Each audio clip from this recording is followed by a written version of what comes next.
여러분은 교통약자라는 말을 들어보셨나요? 흔히 장애인분들을 떠올리실 테지만 우리가 주변에서 교통약자를 마주하게 되는 경우는 생각보다 빈번합니다. 교통약자란 장애인뿐만 아니라 노인, 임산부, 영유아 동반자 등 신체가 불편하여 대중교통 이용에 어려움이 따르는 사람 모두를 뜻하기 때문입니다. 아무 생각 없이 이용하는 일상의 대중교통 수단들이 어느 날 험난한 고행길의 시작점이 될 수도 있다면 그때 우리는 누구에게 손을 내밀 수 있을까요? 그래서 우리는 부산에서 살아가는 교통약자들과 그들에게 이동의 자유를 선물하고픈 사람들을 만나보려 합니다.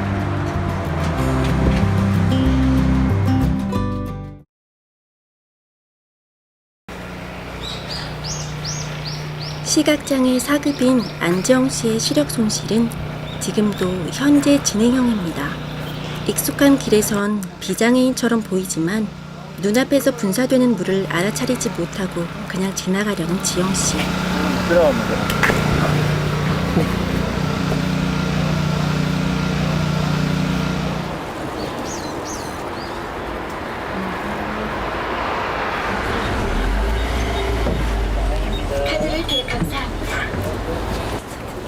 물체를 색깔로만 구분할 수 있다 보니 작은 움직임조차 조심스러울 수밖에 없는데요.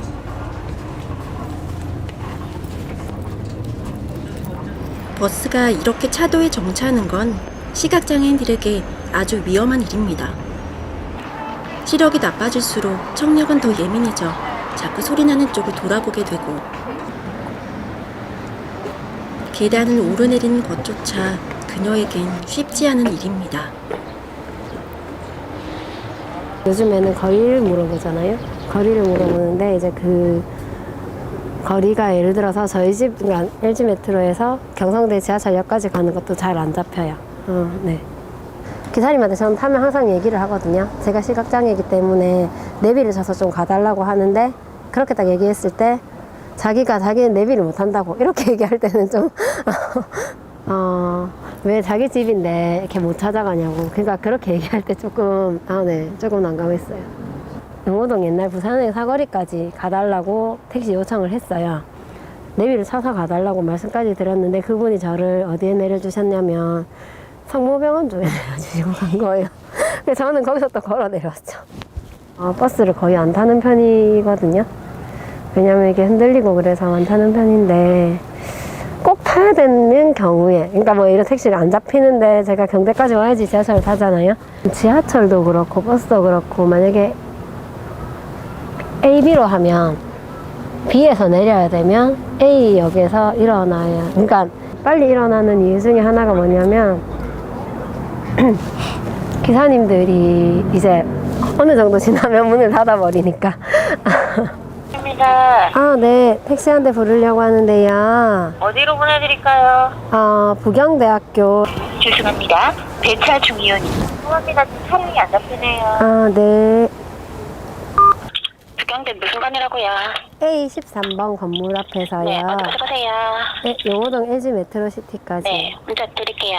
네.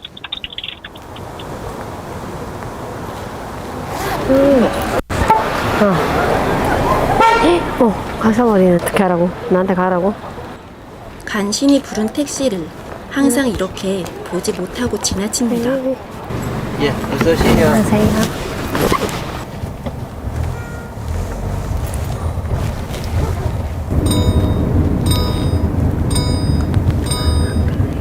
고맙습니다. 안녕히 가세요. 집을 나서고부터 내내 긴장하고 있던 지영 씨의 얼굴에 이제야 환한 미소가 번집니다. 소방서에서 구급차 이제 보조 요원으로 활동하고 있습니다. 뭐 부산에 이제 두리발이라든가 자비콜이라든가 있기는 있지만은 대기도 많이 해야 되고 그 다음에 이용을 못하는 경우도 많이 생기고 그래서 장애인분들이 구급차를 이용하는 경우가 되게 많더라고요. 별거 아닌데 이런 제약이 많으셔서 어쩔 수 없이 선택하시는 분들도 있거든요.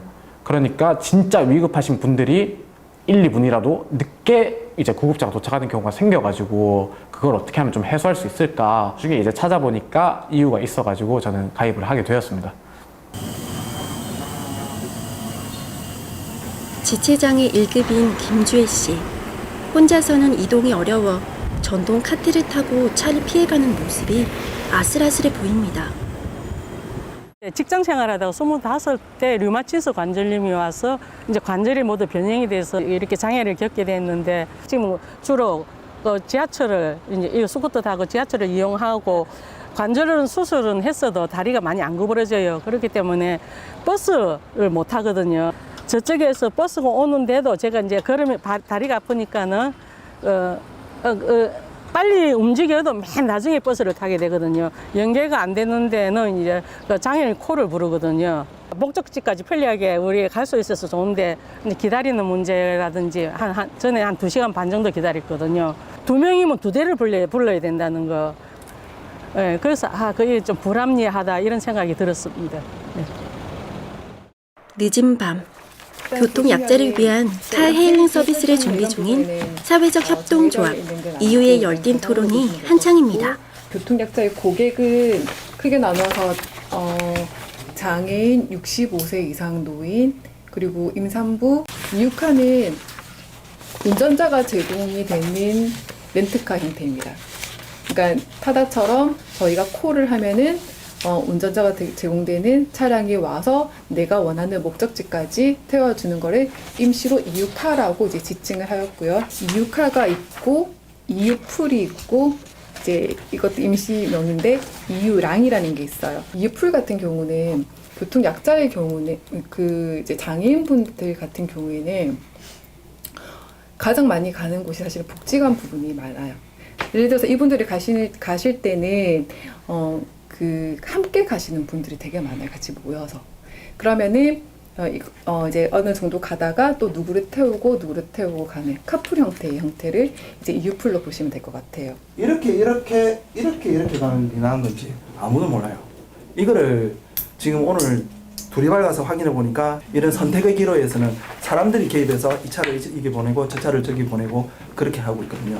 이 경로 내에서 이게 세직이 되는 거지 너무 떨어진 데는 안 될 것이고 근데 목적지에서 마찬가지로 이 사람이 최우선이 될 경우는 높고 왜냐면 여기서 합성을 했는데 거기서부터 최우선지로 가는 경우가 제일 맞겠죠 이게? 빅데이터, 딥러닝, 그게다 인공지능 이게 결국 시스템에서 결정하는 노선표고 라우팅이거든요. 이게 어떻게 합리적으로 이 사람들을 다 이용할 수 있도록 노선표를 짜주느냐. 그래서 그 짜준 노선표대로 운전기사가 운전을 하는 이용 시스템을 어떻게 운영해 나갈 것인지 그리고 저희가 지금 제일 구축이 되는 이제 앱 사용을 어떤 식으로 하면 좋을지에 대해서 주로 내용이 이어졌는데요. 간단하게 토의하는 줄 알고 왔는데 생각보다 내용이 너무 또 알차게 준비되어 있었고 또 얘기할 내용이 또 너무 많아가지고 또 기쁜 마음으로 피곤하지만 참여했습니다. 2019년 4월 20일 강서체육공원에서 장애인의 날 행사가 열렸는데요. 자, 소희 여기 하트. 모처럼의 나들이에 아이들은 한껏 신이 난 표정입니다. 장애인분들의 이야기를 직접 듣고 소통하기 위해 이유도 참여하게 되었습니다. 시각장애인이시고 몇 급이십니까? 이동이 불편하신 장애인분들에겐 쉽지 않은 외출이었을 텐데요. 현장에서 진행한 설문조사의 높은 응답률만큼이나 이동의 자유에 대한 장애인분들의 높은 관심을 확인할 수 있었습니다. 우리 병원 갈 때가 문제야. 병원도 예약 시간이 있는데 그게 늦어지면 근데 오늘은 이사시가 공짜라고 심지어까지는 안 해. 오늘 공짜고 너네 장애인이라서 네. 심지어까지는 저 입구에서 내려가지고 가져가요. 진짜요? 차 칠플했어요 오다가. 아니 안에 들어가자니까 한 2시간 여기 들어오려면 2시간이 돼. 근데 그런 거를 얘기하면은 안 되나요? 기사 요거도 먹을 거. 그럴까봐. 이거 맛있다 이거. 나 좋대. 생각한 거 이상으로 이 이동권에 대해서 많은 관심을 가지고 있으시구나. 이 현장에서 더 실감을 하게 되었는 게 그 설문조사 부분에 대해서도 저희가 이렇게 하세요 하기 이전에 먼저 찾아오셔가지고 적극적으로 설문조사를 하시고 거기에 대한 의견을 내시고 이 생각보다 이동권에 대해서 저희 서비스가 많이 필요하다는 것을 더 깨닫게 되었습니다. 예, 우선 저희가 정말 진실되게 진정성 있게 이분들께 준비를 정말 잘 해서 이분들의 삶에 이동의 자유를 줄 수 있는 그런 이유가 되어야 되겠다는 생각을 오늘 좀 더 깨닫게 되었습니다. 저는 필요하다고 생각을 해요. 장애인분들하고 한마디로 말하면 약간 취약계층이잖아요. 근데 이제 그런 분들이 도움이 될 수 있는 그런 이제 사업이 되었으면 좋겠습니다. 장애인 콜은 공급에 비해 수요가 많기 때문에 이런 제약이 많더라고요. 근데 새로 생기는 이유는 최소한의 제약으로 저희들에게 마음 놓고 이용할 수 있었으면 좋겠습니다. 우리나라에는 교통약자가 지금 약 1,483만 명, 대충 1,500만 명이 존재하고 있습니다. 그리고 저도 언젠가는 교통약자가 될 거고요. 나의 불편함도 말할 수 없는 그런 사회적인 환경에서 살아간다는 것이 전 너무 좀 슬펐었습니다. 그리고 이거는 단순히 이동의 불편한 문제가 눈에 보이는 문제뿐만 아니라 그분들 마음속에 어떤 상처를 주고 오셨는지 이런 부분도 저희는 잘 생각해 봐야 된다고 생각을 합니다. 아직도 당신과는 상관없는 일이라고 생각하시나요? 교통약자는 소수만의 이야기가 아니라 바로 우리 이웃, 친구, 가족에게 다가올 미래일 수 있습니다. 이동의 자유는 국민 누구나 누려야 할 당연한 권리임에도 내 일이 아니라는 이유로 우리는 그들을 너무 쉽게 방관하고 간과하면서 살아가고 있는 것은 아닐까요?